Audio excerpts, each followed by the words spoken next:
Direct question అడగాలి అనుకుంటే telecom bill గురించి మనల్ని క్వశ్చన్ అడగడానికి అవకాశం ఉంటుంది.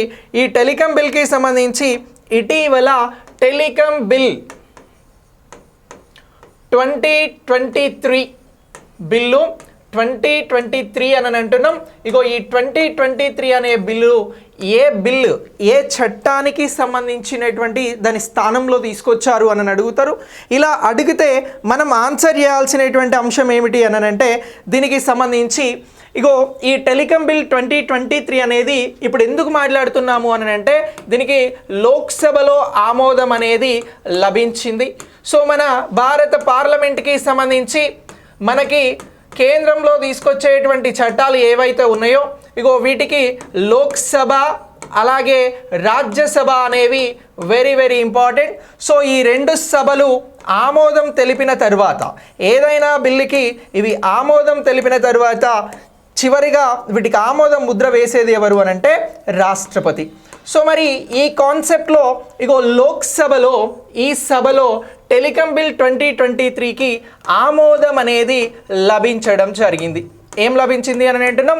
ఆమోదం అనేది లభించింది. నేను ఒక క్వశ్చన్ అడిగిన ఈ బిల్కి సంబంధించి ఏ చట్టం స్థానంలో ఈ బిల్లును తీసుకొస్తున్నారు అని అంటే భారతదేశంలో బ్రిటిష్ రాజ్ వ్యవస్థలో అంటే బ్రిటిష్ వారు భారతదేశాన్ని పరిపాలిస్తున్నటువంటి సమయంలో టెలిగ్రాఫ్ చట్టం అనేది తీసుకురావడం జరిగిందండి. ఏ చట్టాన్ని తీసుకొచ్చారు? భారతీయ టెలిగ్రాఫ్ చట్టం అనేది తీసుకురావడం జరిగింది. ఇగో ఈ భారతీయ టెలిగ్రాఫ్ చట్టం అనేది ఎప్పుడు వచ్చింది అని కూడా మనల్ని ఇక్కడ క్వశ్చన్ అడగడానికి అవకాశం ఉంటుంది. అలా అడిగితే 18th సెంచరీకి వెళ్ళాలి. సో ఇది మనకి 1885లో తీసుకొచ్చినటువంటి చట్టం. అంటే సుమారు 130 సంవత్సరాల చరిత్ర కలిగినటువంటి ఈ భారతీయ టెలిగ్రాఫ్ చట్టాన్ని ఈ చట్టం స్థానంలో తీసుకొస్తున్నటువంటి చట్టమే టెలికాం బిల్ 2023 అని చెప్పేసి గుర్తుంచుకోవాలి. ఓకే, సో ఇలా ఈ టెలికాం బిల్ అనేది భారతదేశంలో తీసుకొచ్చినటువంటి అంశం అనేది మనకి చాలా చాలా ఇంపార్టెంట్. దీనికి లోక్సభలో ఆమోదం లభించింది, నెక్స్ట్ రాజ్యసభలో ఆమోదం పొందుతుంది, తర్వాత రాష్ట్రపతి దీనికి ఆమోద ముద్ర వేస్తారు. ఇలా ఈ బిల్లు వచ్చినట్లుగా మీరు భావించాల్సి ఉంటుంది. మరి ఈ భారతీయ టెలిగ్రాఫ్ చట్టాన్ని 1885లో తీసుకొచ్చారు అని అంటున్నాం. ఇది 1885లో ఎప్పుడు స్టార్ట్ అయింది అని అంటే అక్టోబర్ 1న ఇగో ఈ చట్టం అనేది రావడం జరిగింది. మరి బ్రిటిష్ రాజ్ వ్యవస్థలో బ్రిటిష్ వారు ఎందుకోసం ఈ చట్టంను చేశారు? టెలిగ్రాఫ్ చట్టంను చేయడం వెనుక ముఖ్యమైనటువంటి ఉద్దేశం ఏంటి అని అంటే భారతీయ ఉపఖండానికి సంబంధించి ఏది అని అంటున్నాం? ఇగో భారత ఉపఖండంలో పట్టు సాధించేందుకోసం ఇగో ఈ బ్రిటిష్ వారికి సంబంధించినటువంటి ఈ ఇన్ఫర్మేషన్ అనేది ఒక దగ్గర నుంచి ఒక దగ్గరికి చాలా సులభతరంగా వెళ్ళేందుకోసం ఈ చట్టాన్ని 1885 అక్టోబర్ 1న అమల్లోకి తీసుకురావడం జరిగింది. అలా వచ్చిన చట్టమే ఇగో ఈ భారతీయ టెలిగ్రాఫ్ చట్టం 1885. ఈ చట్టాన్ని రీప్లేస్ చేస్తూ ఇప్పుడు తీసుకొస్తున్నటువంటి చట్టమే టెలికాం బిల్ 2023. ఇది లోక్సభలో ఆమోదం పొందింది అని అంటున్నాం. మరి భారత ఉపఖండంలో పట్టు సాధించేందుకోసం అని చెప్పేసి ఇగో అప్పుడు ఎవరైతే బ్రిటిష్ వారు ఉన్నారో వారు తీసుకొచ్చినటువంటి చట్టంలో ఏ అంశాలను ముఖ్యమైనటువంటి అంశాలుగా పరిగణించడం జరుగుతూ ఉంది అనేటువంటి అంశాన్ని కూడా ఇక్కడ మనం చూడాల్సి ఉంటుంది.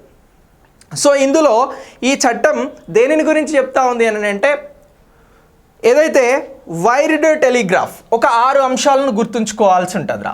సో ఇప్పుడు భారతీయ టెలిగ్రాఫ్ చట్టానికి సంబంధించి భారతదేశంలో ఇప్పుడు కొత్తగా వస్తున్నటువంటి టెలికాం బిల్కి సంబంధించి ఏ అంశాలపైన ఫోకస్ చేస్తారు అని అంటే ఇగో ఈ అంశాలను గురించి చెప్పాల్సి ఉంటుంది. ఏమని అంటున్నాం? ఇగో టెలికాం బిల్లు 2023 అని చెప్పేసి గుర్తుంచుకోండి. ఈ బిల్లు పరిధిలో లేదా ఈ చట్టం పరిధిలో ఇప్పుడు ప్రస్తుతం ఇది పార్లమెంట్లో ఉంది కాబట్టి బిల్ అని అంటున్నాం. నెక్స్ట్ ఇదే ఏమవుతుంది మనకి చట్టంగా వస్తుంది. సో ఇప్పుడు ఈ బిల్లు పరిధిలో ఏ అంశాలు ఉంటవి అని అంటే ఒకటి wired service, next wireless service, రెండు ఏమని అంటున్నాం? వైర్లెస్ సర్వీస్ కమ్యూనికేషన్కి సంబంధించినటువంటివి ఇవి. ఓకే, ఇక నెక్స్ట్ దీంతో పాటు మరొకటి ఏంటి అని అంటే టెలిఫోన్లు. మూడోది ఏమంటున్నాం, టెలిఫోన్లు అని అంటున్నాం. నెక్స్ట్ 4 టెలి లైన్లు అని అంటున్నాం. ఇక నెక్స్ట్ దీనితో పాటు మరొకటి ఏంటి అని అంటే సో రేడియో కమ్యూనికేషన్ అని అంటున్నాం. రేడియో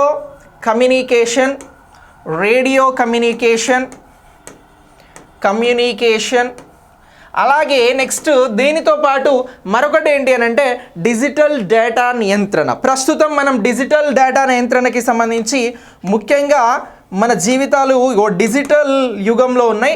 ఇగో డిజిటల్ డేటా నియంత్రణ ఇవన్నీ కూడా దేని పరిధిలో ఉండేవి అని అంటున్నాం, ఇప్పుడు టెలికాం బిల్గా వస్తున్నటువంటి ఒకప్పటి భారతీయ టెలిగ్రాఫ్ చట్టం పరిధిలోకి వచ్చేటువంటి అంశాలుగా ఇక్కడ గుర్తించడం జరుగుతూ ఉంది. సో ఇలా ఇగో దీనికి సంబంధించి ఈ అన్ని సర్వీసులు కూడా దేని పరిధిలోకి వస్తాయి అని అంటే ప్రస్తుతం టెలికాం బిల్ 2023కి సంబంధించినటువంటి దానిలోకి వస్తాయి. మరి ఎందుకోసం ఇప్పుడు ఈ బిల్కి సంబంధించి సవరణలు చేస్తూ ఈ బిల్లును రీప్లేస్ చేస్తూ ఉన్నారు అనేది కూడా మనం ఇక్కడ కీలకంగా గుర్తించాల్సినటువంటి అంశం. క్వశ్చన్ ఎలా అడుగుతారు అని అంటే ఇటీవల భారతదేశంలో టెలికాం బిల్లు 2023 అనేది వచ్చింది. దీని ముఖ్య ఉద్దేశం ఏమిటి అని అడుగుతారు. ఉద్దేశాలను గుర్తించండి అని అడుగుతారు స్టేట్మెంట్ లెవెల్లో క్వశ్చన్. అలా అడిగితే మనం చెప్పాల్సినటువంటి ఆన్సర్ ఏమిటి అని అంటే ఒక 3 నుంచి 4 అంశాలను కీలకంగా గుర్తుంచుకోవాలి. ఏమని అంటున్నాం, ఇగో టెలికాం బిల్లు ఉద్దేశాలు. టెలికాం బిల్ నేను అంశాన్ని చాలా క్లియర్గా చెప్తా ఉన్నా. ఇగో దీనికి సంబంధించి ఉన్నటువంటి ఉద్దేశాలను గురించి అడిగితే ఏం చెప్పాలి అనంటే ఇప్పుడు మనం చర్చించబోయేటువంటి అంశాలను చెప్పాలి. ఒకటి ఈ టెలికాం రంగానికి సంబంధించినటువంటి సంస్కరణలు అని అంటున్నాం. ఏమని అంటున్నాం, ఇగో ఒకటి సంస్కరణలు. మనం టెలికాం రంగం గురించి మాట్లాడుతున్నాం కాబట్టి రిఫార్మ్స్, టెలికాం రంగంలో ఉండేటువంటి రిఫార్మ్స్ లేదా సంస్కరణలు అని అంటున్నాం. ఇక రెండో అంశం వచ్చి ఏంటి అని అంటే ఈ టెలికాం రంగంలో ఉండేటువంటి నిబంధనల సరళీకృతం అని అంటున్నాం. ఇగో నిబంధనలు సరళీకృతం చేయడం. ఓకే, ఇగో ఇది రెండవ అంశం. నెక్స్ట్ మూడవ అంశంగా ఏ ఉద్దేశంతో ఈ బిల్ని తీసుకురావడం జరుగుతూ ఉంది అని అంటే ఈ బిల్కి సంబంధించి మూడవ అంశంగా మనం చూడాల్సింది మౌలిక సదుపాయాల కల్పన అని అంటున్నాం. టెలికాం రంగంలో మౌలిక సదుపాయాల కల్పన అని అంటున్నాం. ఓకే, ఇగో ఇది కూడా ముఖ్యమైనటువంటి ఉద్దేశంగా టెలికాం బిల్లు 2023 తీసుకురావడం జరుగుతూ ఉంది. ఇక నెక్స్ట్ ఇతర అడ్డంకులకి సంబంధించినటువంటి పరిష్కారాలు, అంటే సింపుల్గా ఇతర పరిష్కారాలు అనేటువంటివి మనం ఈ బిల్ యొక్క ముఖ్యమైనటువంటి ఉద్దేశాలుగా గుర్తించాల్సి ఉంటుంది. సో ఇలా భారతదేశంలో 2023 టెలికాం బిల్ లేదా టెలికాం చట్టానికి సంబంధించినటువంటి ముఖ్య ఇంపార్టెన్స్ అంటే ఇంపార్టెన్స్ని గుర్తించండి, ఎసెన్షియల్ పాయింట్స్ని గుర్తించండి అని అంటే ఇగో ఇవి. ఒకటి సంస్కరణలు అని అంటున్నాం, 2 నిబంధనలు అని అంటున్నాం, 3 మౌలిక సదుపాయాలు అని అంటున్నాం, 4 ఇతర పరిష్కారాలు. ఇక్కడ రిఫార్మ్స్కి సంబంధించి అలాగే ఇంపార్టెంట్ గైడ్లైన్స్కి సంబంధించి ఇన్ఫ్రాస్ట్రక్చర్ డెవలప్మెంట్కి సంబంధించి అదర్ ఇష్యూస్ రిజాల్వ్కి సంబంధించినటువంటి అంశాలు అనేవి ఇక్కడ ముఖ్యమైనటువంటి అంశాలుగా ఉన్నాయి అని చెప్పేసి మనం గుర్తించగలిగితే ఉద్దేశాల మీద టెలికాం బిల్ గురించి క్వశ్చన్ అడిగితే మన ఆన్సర్ అనేది ఈజీగా రైట్ అవ్వడానికి అవకాశం ఉంటుంది.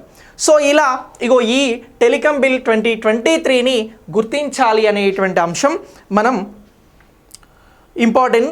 ఇంపార్టెన్స్గా ఎగ్జామ్ కోసం భావించబడుతుంది. ఇక నెక్స్ట్ మరి ఈ టెలికాం బిల్ను 2023లో పొందుపరిచినటువంటి అంశాలను గురించి కూడా క్వశ్చన్ రూపంలో అడిగితే మనం ఆన్సర్ చేయాల్సి ఉంటుంది.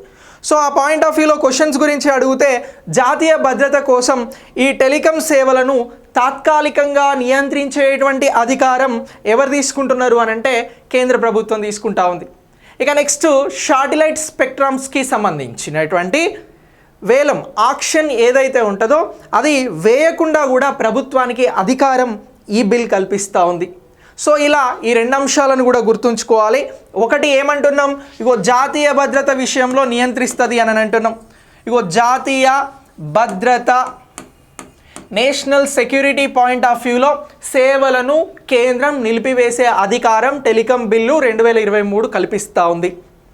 మరొకటి ఏమంటున్నాం, శాటిలైట్ స్పెక్ట్రమ్కి సంబంధించి ఆక్షన్ లేకుండా ప్రభుత్వం ఇష్టం వచ్చిన వారికి ఇచ్చేటువంటి అధికారం కూడా ఈ బిల్లు కల్పిస్తూ ఉంది. శాటిలైట్ స్పెక్ట్రమ్స్కి సంబంధించి శాటిలైట్ స్పెక్ట్రమ్ ఇప్పుడు మనం ఇంటర్నెట్ వాడుతూ ఉన్నాం కదా. సో ఈ ఇంటర్నెట్కి సంబంధించి నెక్స్ట్ శాటిలైట్ ఇంటర్నెట్ అనేది రాబోతూ ఉంది. ఇప్పుడు ఆ స్పెక్ట్రమ్కి సంబంధించిన ఆక్షన్ అనేది జరగాలి, వేలంపాట అనేది జరగాలి. ఆ వేలంపాట లేకుండా ప్రభుత్వం ఎవరికైనా కేటాయించడానికి ఈ బిల్ అనేది వెసులుబాటు కల్పిస్తుంది అనేటువంటి అంశాన్ని ఇక్కడ మీరందరూ కూడా గుర్తించాల్సి ఉంటుంది. ఓకే, సో ఇలా ఇగో ఈ టాపిక్ అనేది మనకి ఇంపార్టెంట్ టాపిక్గా ఎగ్జామినేషన్ పాయింట్ ఆఫ్ వ్యూలో వెరీ వెరీ ఇంపార్టెంట్.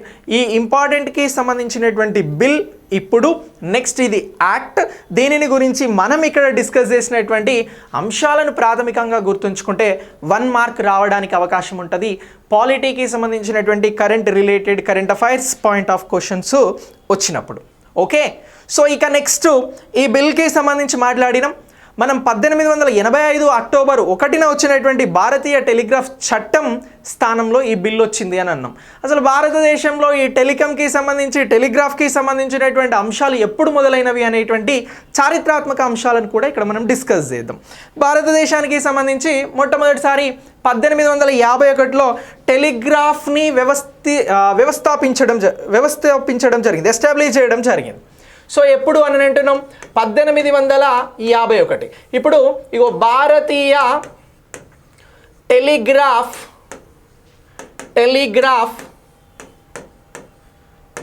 చట్టం చారిత్రాత్మక నేపథ్యం గురించి మాట్లాడదాం. ఏమంటున్నాం, చారిత్రాత్మక నేపథ్యము అని అంటున్నాం.